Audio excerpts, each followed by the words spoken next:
Hello, everybody, and thank you for tuning in to the Liberty Report. With us today is Daniel McAdams, our co-host. Daniel, good to have you here today. How are you this morning, Dr. Paul? Very good. And we have a very special guest. We do. And we're looking forward to this. And our guest is a congresswoman from Hawaii. And Tulsi Gabbard. And Tulsi, welcome to our program today. Thank you. It's great to see you both.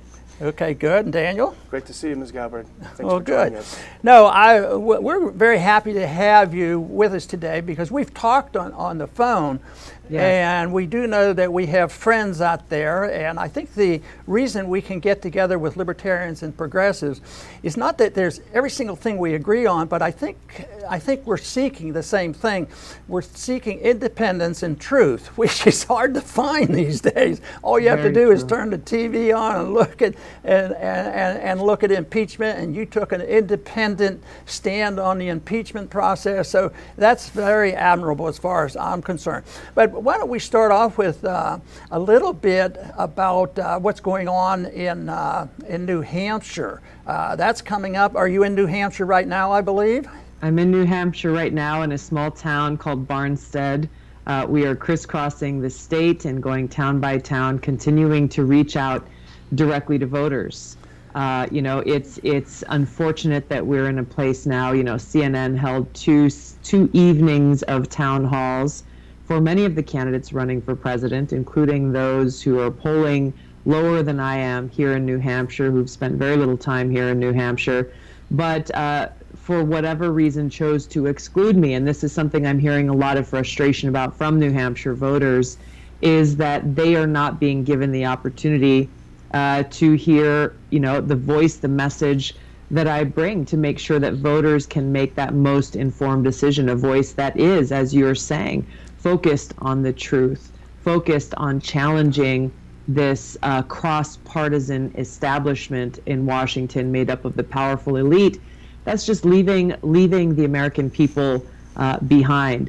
So unfortunate as it is, regardless of the decisions that the corporate media is making, I am continuing our daily town halls, our daily outreach to voters all across the state.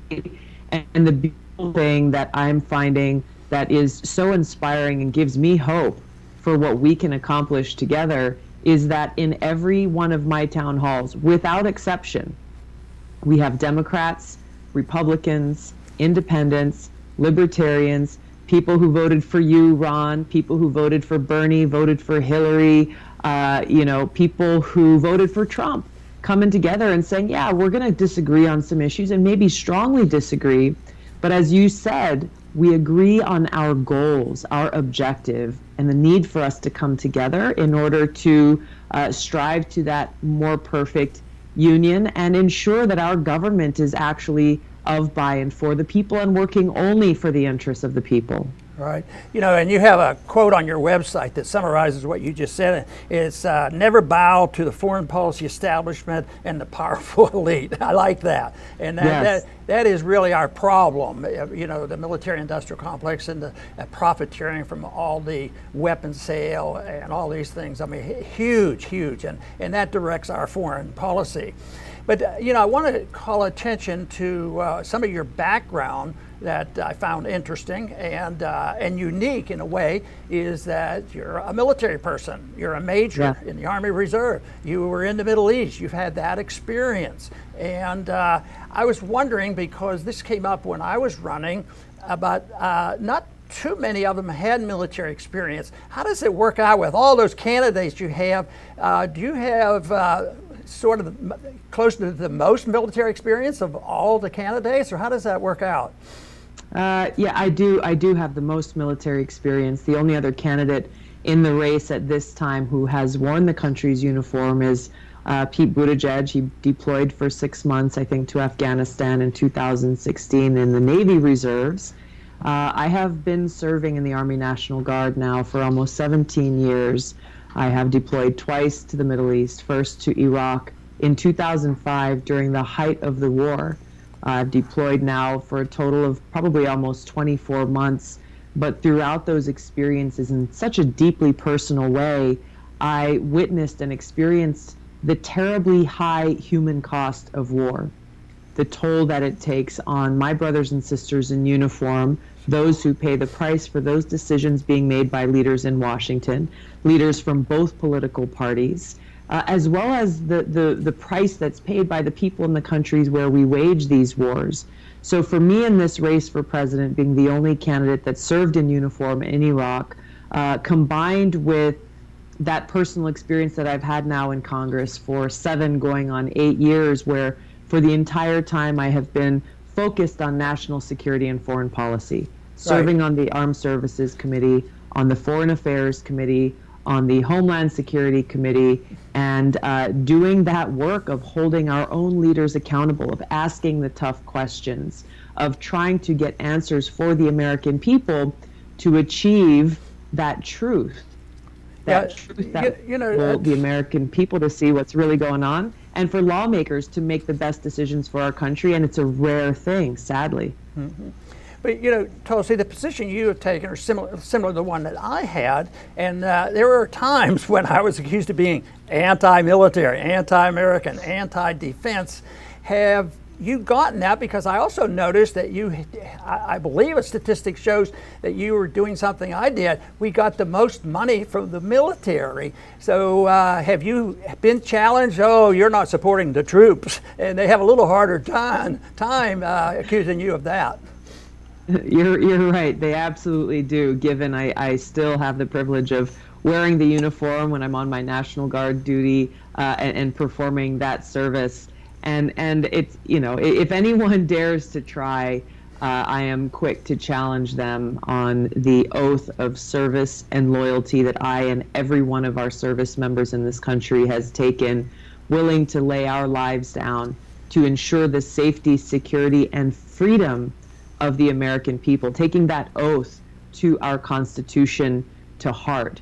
And not only am I focused on making sure that our servicemen and women have what they need to accomplish that mission of securing the American people, my strong leadership in calling for an end to these wasteful regime change wars, an end to this new Cold War and nuclear arms race comes about because I know in a very personal way how critical it is that our commander-in-chief truly honors the sacrifice of our men and women by only sending them out on these missions, putting their lives on the line as a last case resort if it is necessary for the interests of our country. Tulsi, Daniel has a question for you. Knowing that she was on the House Foreign Affairs Committee almost makes me miss the old days. Yeah, we just missed each other because I was leaving the day you were arriving, so we never served. But you did get to serve with some good people that represented these views on both sides of the aisle. That would have been fun. Well, Ms. Gabbard, as Michael Tracy writes in The Nation recently, he says, quote, "Some of your most ardent volunteers through New Hampshire are self-described libertarians. Your polling up there it looks like it's up to 7% or more, which could make you a significant player in the area. In fact, you might find this interesting, Ms. Gabbard. I got an email this morning from one of our biggest supporters of the Institute, and he said he's registering as a Democrat so he can vote for you. And this is a dyed-in-the-wool libertarian. So this is happening. It is happening. And I'm just sort of wondering, as you say, you're very busy on the ground. You're talking to a lot of people. What are you hearing from libertarians? How are they accepting you, knowing that there are areas that we may not agree completely? Yeah, there are two main areas that often come up from libertarians who are coming, who are volunteering, who are really dedicating a lot of time and energy to get as many people out on election day as possible, and it is the area of foreign policy and their confidence and trust that as commander-in-chief, I will be able to do what Trump failed to do, frankly, and what other presidents have failed to do in standing up to the military-industrial complex and the warmongering foreign policy establishment that crosses both party lines because of that depth of experience I have both as a soldier as well as in Congress, where I'm not going in on day one as commander-in-chief and looking to these traditional foreign policy establishment influencers for their direction. I'm coming in with a very clear eyes about what must be done and having the strength and the courage to do so. The second major area of I think shared and common interest is one of civil liberties and privacy. This is something I've been really focused on throughout my time in Congress, and have worked with colleagues of mine, people like Congressman Tom Massey, Justin Amash, and others from both parties. I'm a co-founder of the bipartisan Fourth Amendment Caucus, and I think they appreciate that I believe very much in our country's Constitution and how we've got to come together, recognize that we treat each other with respect as fellow Americans, firmly rooted in the bedrock of our Constitution, lays down the pathway for us to see how we heal this terribly divided country and bring about the government that I believe our founders envisioned for us, that we do not have today. You know, in the early part of this century, especially leading up to the Iraq War, with Daniel's help and my speaking out, we tried desperately to just prevent that from happening. But the biggest frustration was the official lies told by the government, which continues even today. And I know you come across this because they're always building the crisis. We have to go, we're going to be destroyed. And most of those arguments can be destroyed rather easily, but we're up against the media because they perpetuate these lies. And even our Secretary of State, it doesn't hide behind them. He sort of tells lies and sort of gets giddy about it, which is disgusting as far as I'm concerned. But you know, we hear the lies in the foreign policy, but I just wanted to get a short comment, at least from you, on this, because today there was an economic report, and it was very, very favorable for last month, a lot of new jobs, and that was exciting. But then there was a second report on today, and it turns out that when they recalculate and have adjustment of the figures, they found out that during the last 3 years, they made sort of mistakes, official mistakes, 520,000 lost jobs, and the figures are off, you know, they're not accurate. So I come to the conclusion that we can't believe a thing they tell hardly on foreign policy, but have you been suspicious of some of the statistics that we hear from our departments? And it's bipartisan because you hardly ever hear them challenging, you know, each other on economic lies. Yeah, yes, I am very, very skeptical about the information that's provided, again, throughout the years that I've been there. Seeing how, whether it's in hearings or briefings or even one-on-one meetings or through the media, you know, they'll present the narrative or only the portion of information that supports their goals and objectives, that makes them look the best or helps them accomplish what they're trying to accomplish, rather than presenting the full picture, both the good and the bad, saying, hey, here's where we screwed up, here's where the lessons got to be learned, this is where we need to improve, but this is what we're doing that's actually working, and it's something that needs to be sustained and maybe grown. We don't have those kinds of briefings, and even when I and other members of Congress try to press and get the facts, get the truth and information, we get what you're talking about here, sometimes a blatant out-and-out lie or a patronizing answer that says, oh, you know, you're just a member of Congress, basically you don't know what you're talking about, not respecting the American people. And that's the injustice of this whole thing, is that too often we see folks coming into Congress and even whether in an open briefing or a closed briefing, really dismissing the representative form of government that we have.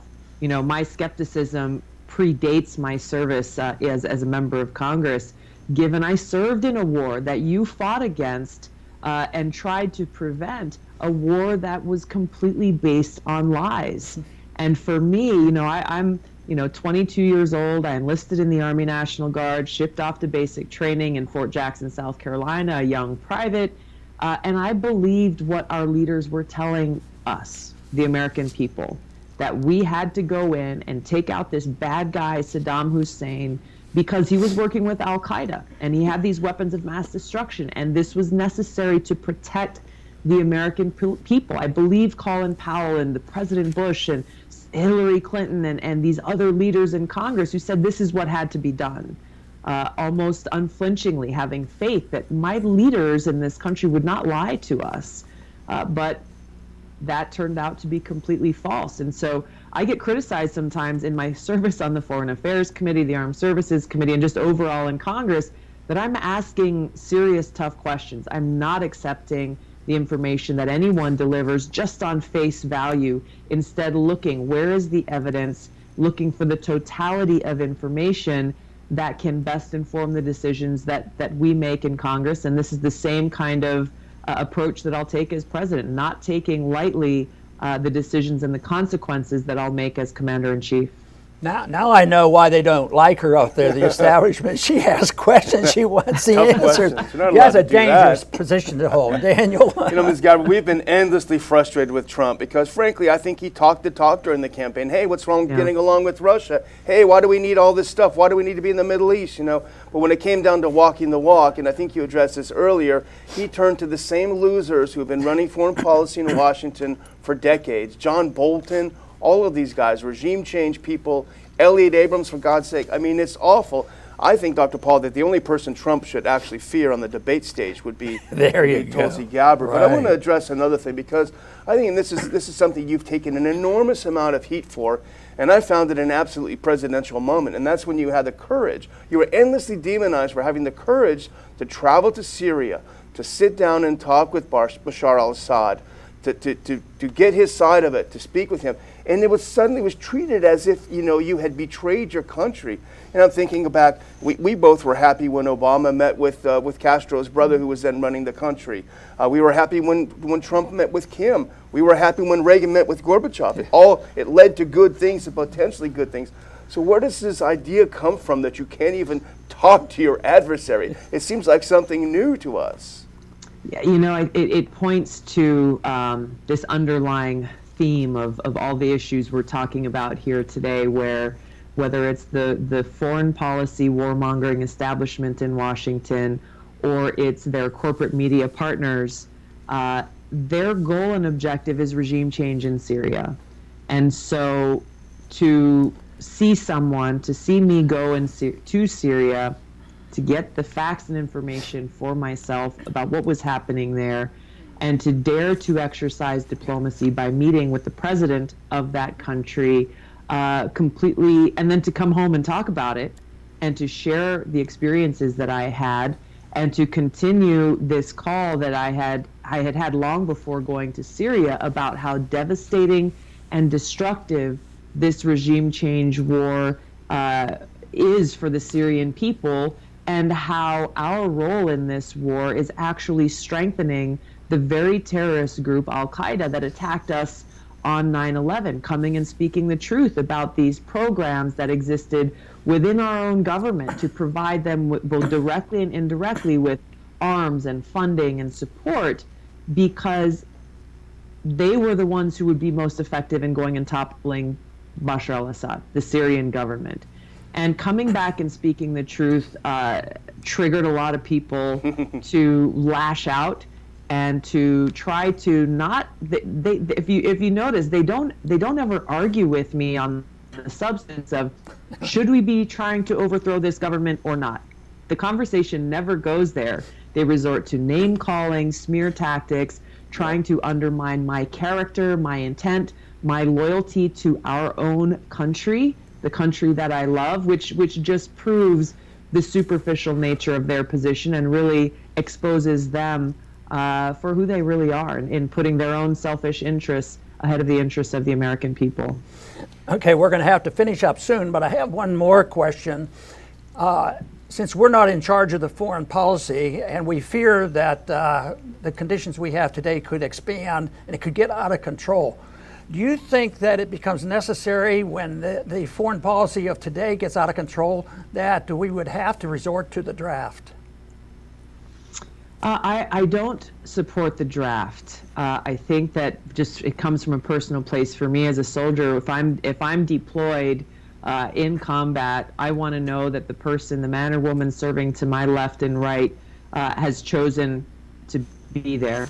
I think there are other things that we should look at to increase both the transparency and the reality of the cost of war and who pays the price. Yes, it is every single man and woman who wears this country's uniform but it's actually also every single American and the impact that it has on our country and our day-to-day lives in a way that's really immeasurable. You know, numbers have been thrown out since 9/11 alone. Our country has spent over 7 trillion taxpayer dollars to wage these regime change wars that have not made us any safer. But even that number, as gargantuous as it is, doesn't even begin to capture the real cost.